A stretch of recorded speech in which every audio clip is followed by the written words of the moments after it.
Ben Green. It's come to that time. It's the end of the season, and you're leaving Somerset. Did you have any idea that you would eventually become so successful? You know, young Ben Green coming through the pathway. Have you achieved pretty much everything that young Ben Green wanted to in his time at Somerset so far? Well, young Ben Green, when he started at Somerset, was an opening batter in red ball cricket. So it's certainly taken a bit of a turn, my career. You know, having grown up around cricket and around the club, it's such a successful club and such a privilege to play. You know, I would have bitten your hand off for how much success I've had and the team's had over the last 4 or 5 years in that format, particularly. If you're asking me that question about 10 years ago, yeah. What makes this place so special? Well, it's hard to pinpoint one thing. You know, I think there's so many people that contribute to this club being so special. That's from the supporters. I genuinely believe they're the most supportive group of supporters, obviously, in the country, you know, and they travel from far and wide to come and watch us here at Taunton and away. And they've showed me a lot of support and love over my time here, and I'm very grateful to them for that. The coaching staff, you know, they've created an environment that has been absolutely enjoyable the whole time that I've been here. You know, they've pushed us to become the team that we are today, and you know, that's a huge thanks to Jason Sarge in particular, but alongside all the support staff that have been with me and us along this journey as a club.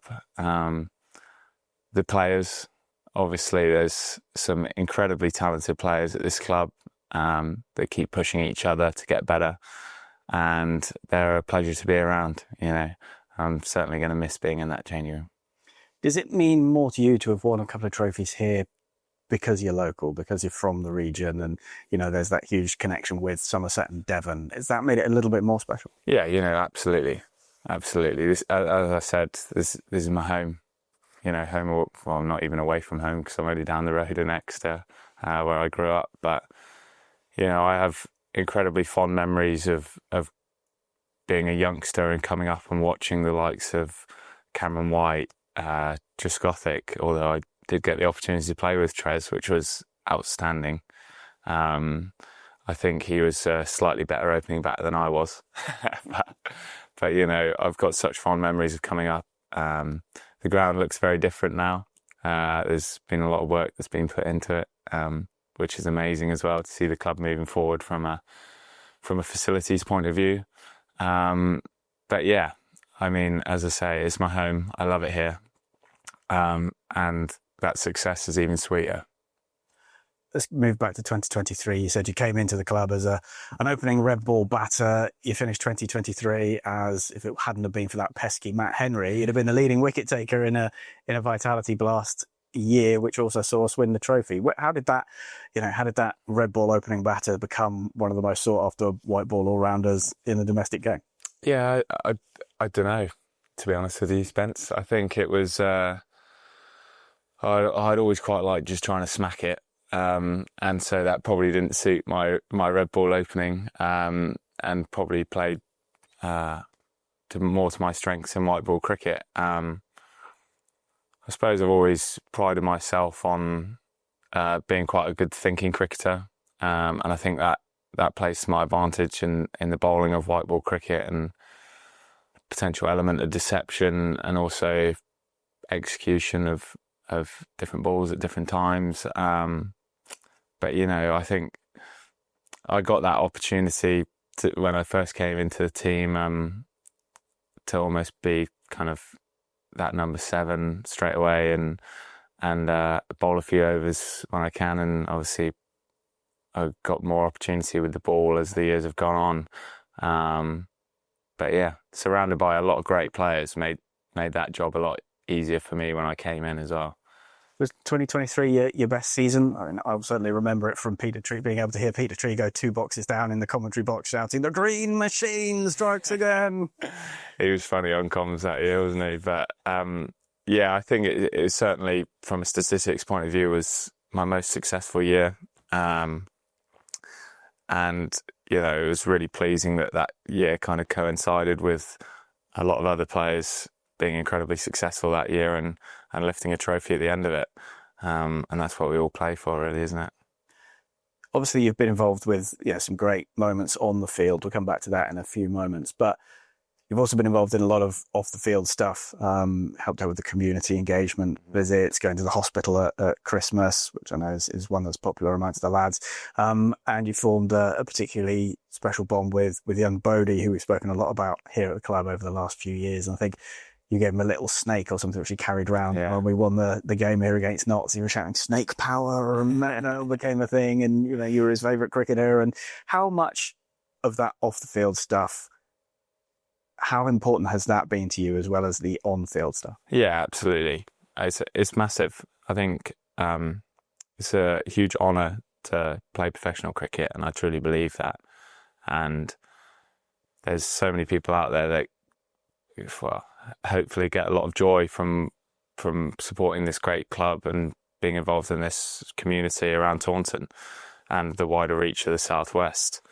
And I think it's incredibly important for us to understand what we can do to bring a lot of joy to a lot of people like Bodie, who's an absolute legend. And he's had a challenging time, and to be part of kind of helping that journey of him over the last 3-4 years has been really enjoyable. Moving on to the on-field stuff, because that's what you're famous for.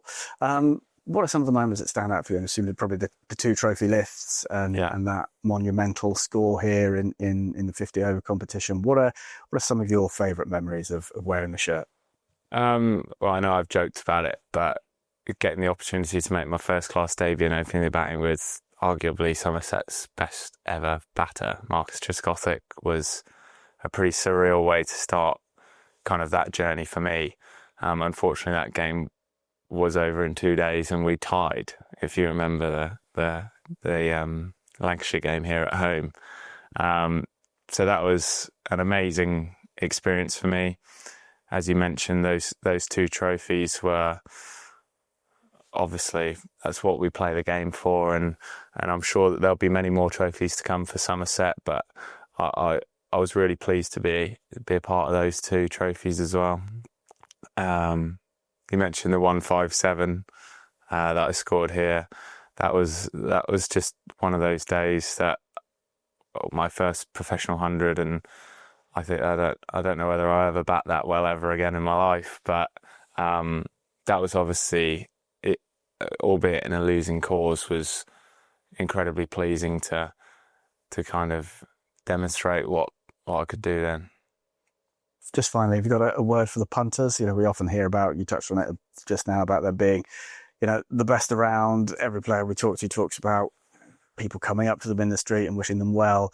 What has it meant to you to represent, the people of the region? Because we know that Somerset's not just about Somerset. Somerset County Cricket Club represents the region. What has it meant to you to be representing that region of people when you step out on the field? Yeah, as I've mentioned before, it's an absolute honour.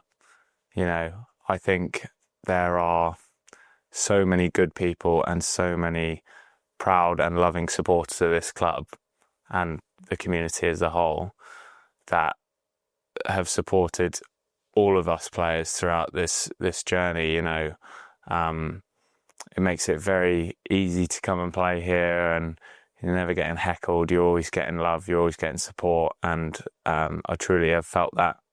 I say my love back.